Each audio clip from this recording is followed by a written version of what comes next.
Willkommen in Ark Survival Ascended. Wir wollen jetzt mal einstellen, wie wir spielen wollen. Ich habe jetzt in einem Video am Anfang ja erstmal die ganzen Standard- und Grundeinstellungen, damit man notfalls dahin wieder zurückkehren kann, hier als Video reingestellt. Und bevor wir jetzt in ein Spiel starten, machen wir natürlich erstmal noch ein paar andere Einstellungen. Und da gehen wir hier erstmal auf ESC und Settings. Und zwar zunächst mal die Lautstärke solltet ihr euch natürlich passend einstellen. Ich habe jetzt die Musik mal nochmal deutlich leiser gemacht und das Master Volume runtergestellt auf 40 von 100.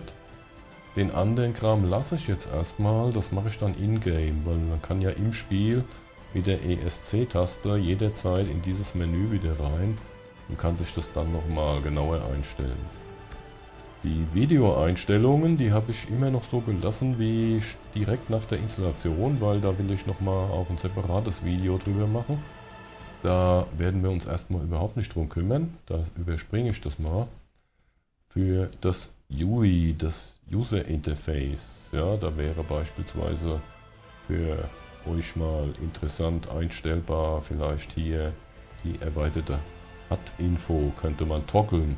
Also normalerweise drückt ihr eine Taste, die hier im Keyboard definiert ist, Taste H wie Heinrich, und dann wird die erweiterte HUD-Info angezeigt. Aber wenn ihr die Taste loslasst, ist es wieder weg. Und wenn man das dauerhaft haben will, dann schaltet man sich hier das Toggeln ein. Das heißt, ich tippe die Taste und dann bleibt die Info stehen. Das möchte man vielleicht lieber so haben. Und tippe ich dann dieselbe Taste wieder an, wird es wieder ausgeschaltet. Das wäre zum Beispiel eine Sache, die ich dann hier eventuell umstellen würde. Dann kann man hier sich die anderen Sachen mal genauer anschauen, aber das ist weitgehend eigentlich so, ich sag mal, fürs Spielen okay. Wir reden hier über Singleplayer, also Solo-Spiel, nicht auf dem Server mit anderen auch zusammen, sondern jetzt mal rein Solo gespielt. Und da kann man im Endeffekt diese Sachen erstmal alle so stehen lassen. Da würde ich sonst nichts weiter empfehlen, erstmal umzustellen an der Stelle. Ja, Kamera genauso, kann man erstmal lassen. Ist jetzt kein Drama. Interessanter wird es jetzt hier bei Advanced. Und zwar, wir haben ja so Konsolenbefehle. Wir können zum Beispiel über Konsole Dino spawnen, wir können die Grafik ändern, Grafikeinstellungen ändern über die Konsole. Und standardmäßig ist die Konsole abgeschaltet. Die kann man hier einschalten.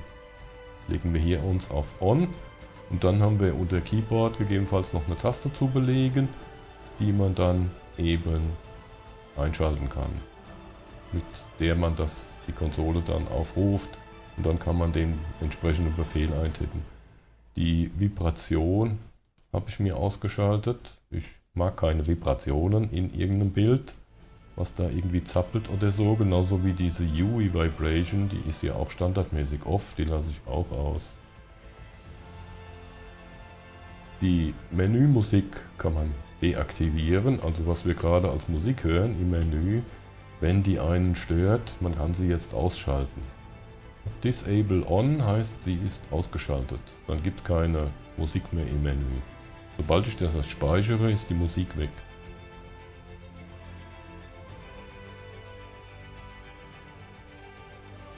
Dann die Frage, will ich Blut sehen oder nicht, kann ich hier einstellen.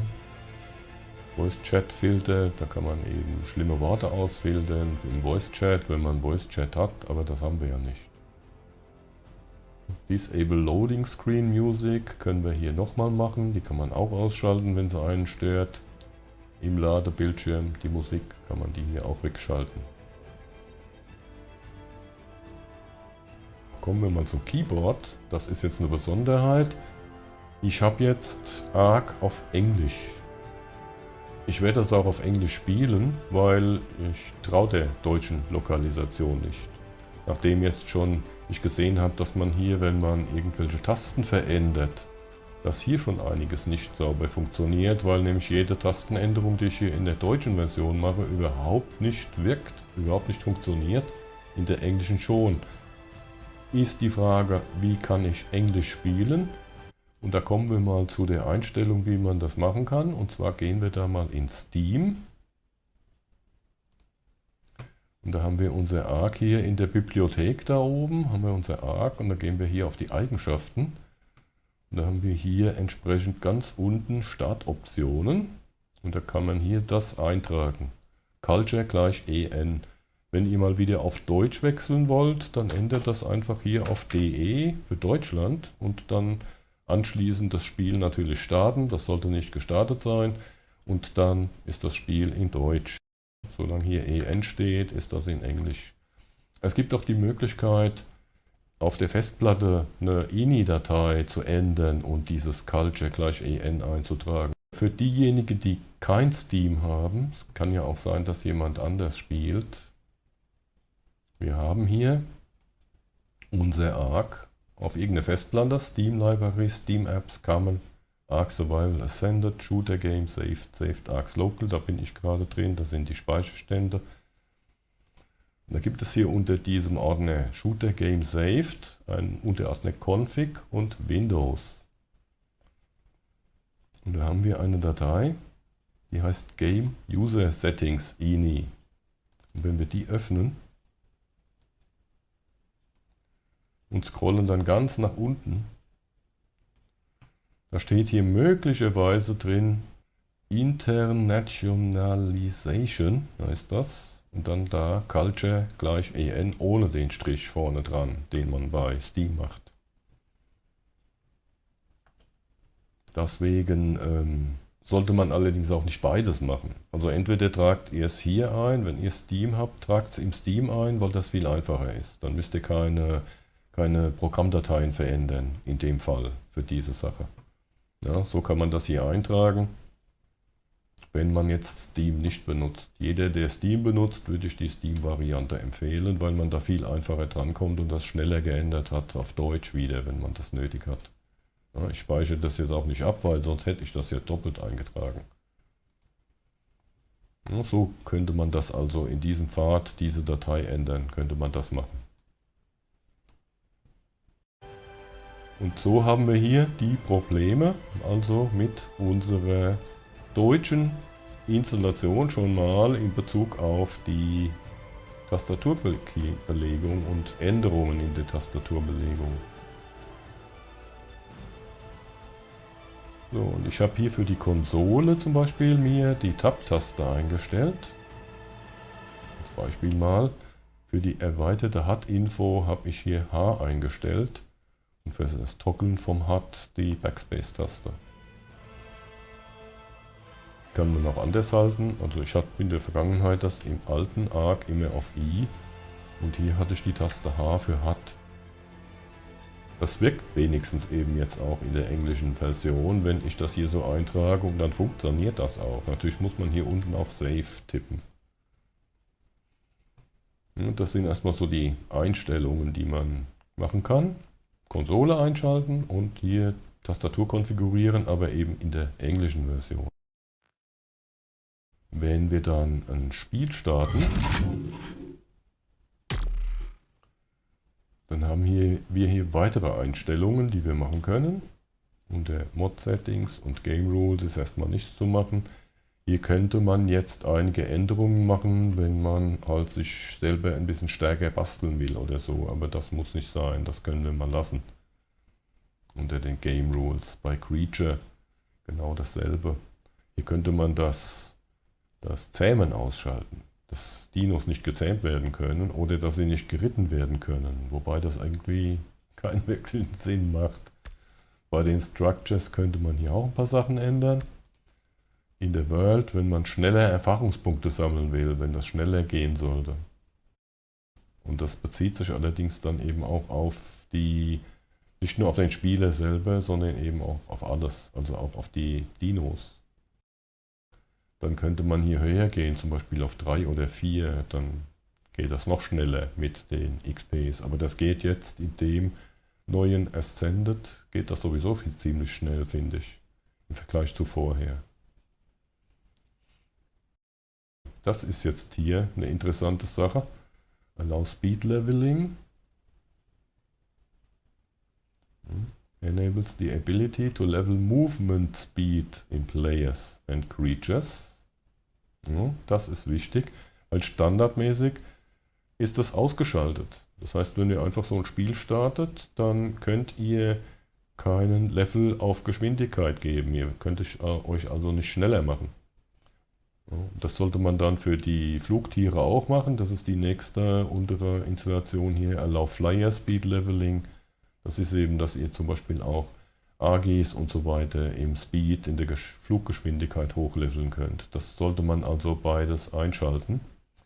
Das Speed Leveling und das Flyer Speed Leveling. Das sind so zwei Sachen, die unbedingt zu beachten sind, sonst könnt ihr keine Geschwindigkeit leveln. Ja, hier ist jetzt die Frage, Maximum Difficulty, also die höchste Schwierigkeit, habe ich hier auf On gestellt.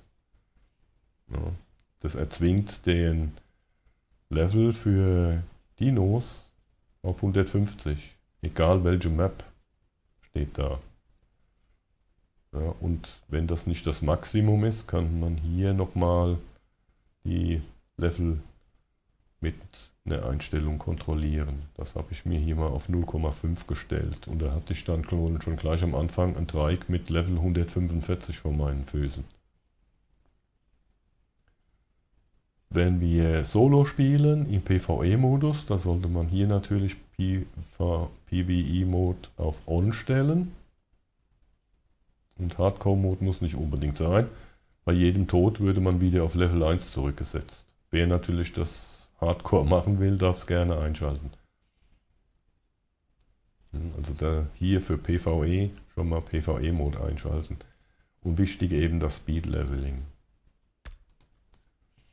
So, und der Rules, die Third-Person-Ansicht sollte man natürlich schon eingeschaltet lassen, damit man sich sozusagen von außen sieht. Und das sind Einstellungen, wenn man auf dem Server spielt, wenn ein Player zur Map dazukommt oder so, dass man dann notified, also informiert wird. Man könnte den HUD komplett ausschalten, wenn man will.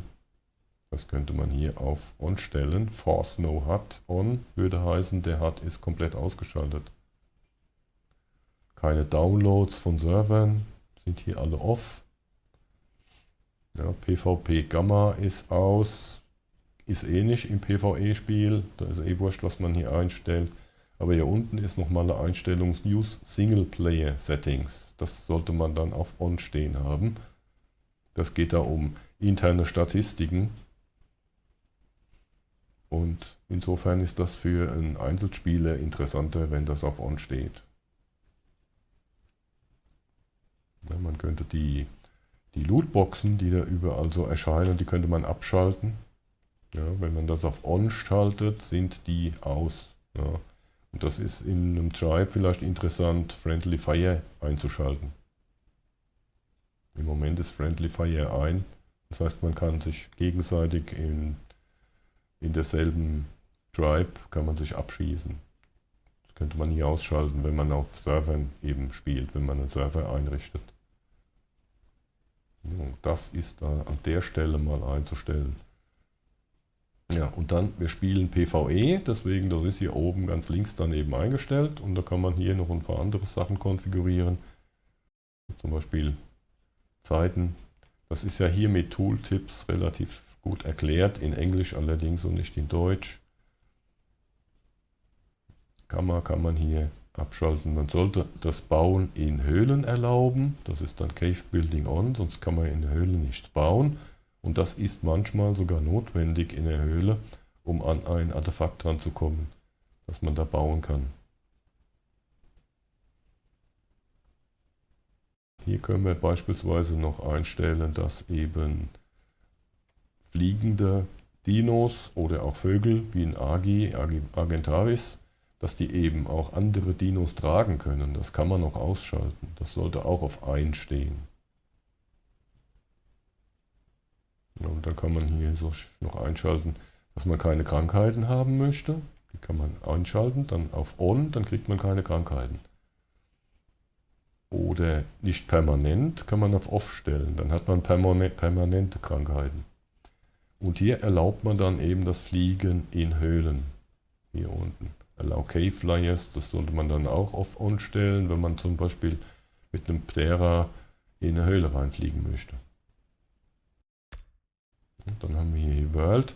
Wem die Nächte zu lang sind, der kann sich das zum Beispiel hier beschleunigen, indem er eben hier den Daytime Speed, Day Cycle Speed etwas abändert, Nighttime Speed. Das ist die Länge jeder Nacht relativ zu der Länge vom Tag.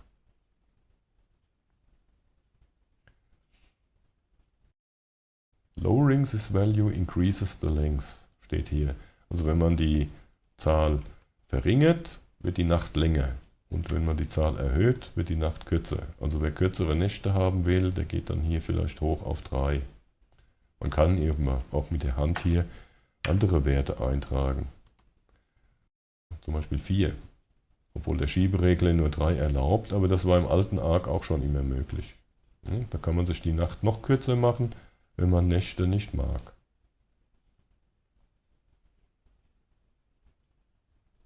Zum Beispiel auch eine sinnvolle Einstellmöglichkeit. Man kann sich auch den Tag verlängern, indem man hier eben dann runter geht, zum Beispiel auf 0,75, nur mal als Beispiel, dann ist der Tag länger. Dann hat man einen längeren Tag und eine kürzere Nacht, was vielleicht ganz sinnvoll ist. Wer lieber nachts spielt und nicht sieht, der kann sich natürlich genau umgekehrt konfigurieren.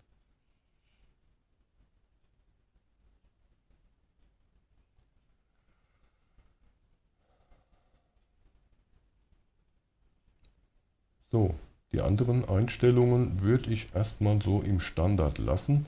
Man kann dann hier eben viel umstellen, auch für das Zähmen dann und Aufziehen von Tieren. Aber da würde ich erstmal den Standard stehen lassen. Genauso hier bei den wilden Dinos, da würde ich eigentlich nichts ändern. Genauso bei den Dinos, die man dann zähmt. Da würde ich erstmal die von den Programmierern eingestellten Standards stehen lassen. Genau beim Player hier dieselben Einstellungen. Ja, und auch hier diese Sachen. Da würde ich das beispielsweise nicht ändern. Das würde ich schon so stehen lassen. Hier könnte man noch einstellen, wie viele Strukturen man auf eine Plattform bauen kann. Das wäre zum Beispiel ganz sinnvoll, wenn man da mehr auf eine Plattform bauen will. Dann könnte man eben hier wieder mit dem Schieberegler das höher oder niedriger stellen. Ja, zum Beispiel der Skalierungsfaktor 1,5 oder so. Dass man mehr Strukturen auf einer Plattform unterbringt. Das wäre zum Beispiel auch wichtig, wenn man eine Plattform auf dem Floß bastelt. Bastelt sich auf einem Floß eine Plattform zurecht. Und da kann man natürlich dann entsprechend viele Sachen auf die Plattform draufstellen, auf dem Floß.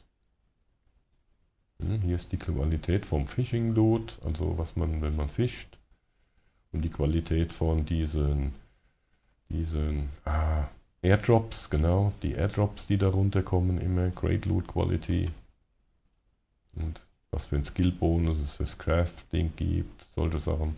Das kann man sich natürlich auch verstellen, dass man, ja, ich sag mal, einen Speedrun macht, ja, möglichst schnell durch ist im Spiel, aber ich meine, ich spiele ein Spiel zum Spielen und nicht, dass ich das in 2,5 Stunden beendet habe. Das wären alles in allem so empfohlene Einstellungen, gleich eben mit den 2 extra wichtigen Tipps, wie man die Konsole einschaltet und dass man sich das Leveln vom Speed, von der Geschwindigkeit einschaltet soll. Das war es eigentlich soweit. Danke fürs Zuschauen, alles Gute und dann bis zum nächsten Video. Tschüss dann.